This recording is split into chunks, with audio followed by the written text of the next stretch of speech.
इस दुनिया में आए और कल चले जाएंगे। आज हमारे पास वक्त है कि हम कुछ काम करके जाएं। आपको और हमको इस बात की फिक्र रहती है कि जुल्म हो रहा है, मॉब लिंचिंग हो रही है, इबादतगाहों को निशाना बनाया जा रहा है, मारा और पीटा जा रहा है, कोई डरा रहा है।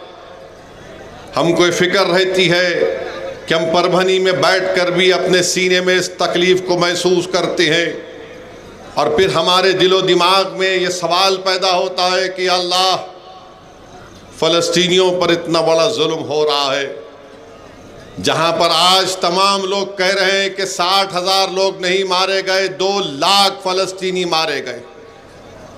2 लाख, क्योंकि 2 लाख मिसिंग है। अब मिसिंग का मतलब वो किसी बिल्डिंग के मलबे के नीचे है या फिर ऑफिशियली उनका जिस्म नहीं मिला। मगर याद रखिए,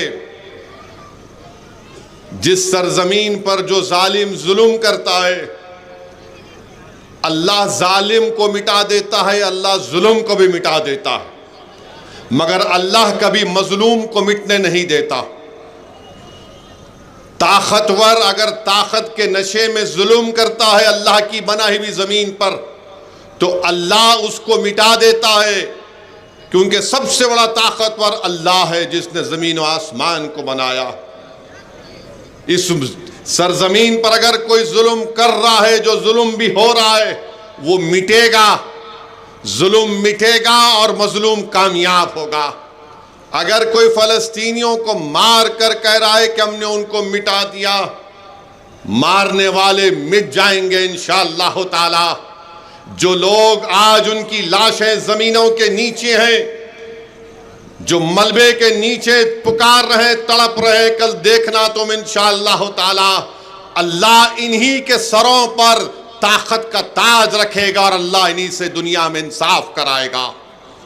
मेरे अजीज दोस्तों और बुजुर्गों, और ख़ास तौर से मेरे गयूर नौजवानों, डरने और घबराने की ज़रूरत नहीं है। अगर कोई हम पर जुल्म कर रहा है, चाहे जुल्म करने वाला मुसलमान हो, हिंदू हो, कोई हो, अल्लाह जुल्म को बर्दाश्त नहीं करता।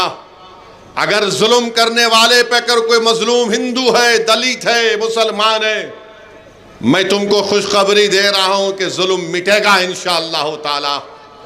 जिस तरह सूर्यवंशी को मारा गया पुलिस कस्टडी में, सूर्यवंशी को मारने वाले ये समझ रहे हैं कि मर गया, सूर्यवंशी मेरे लिए जिंदा है और हमेशा जिंदा रहेगा इंशाअल्लाह ताला।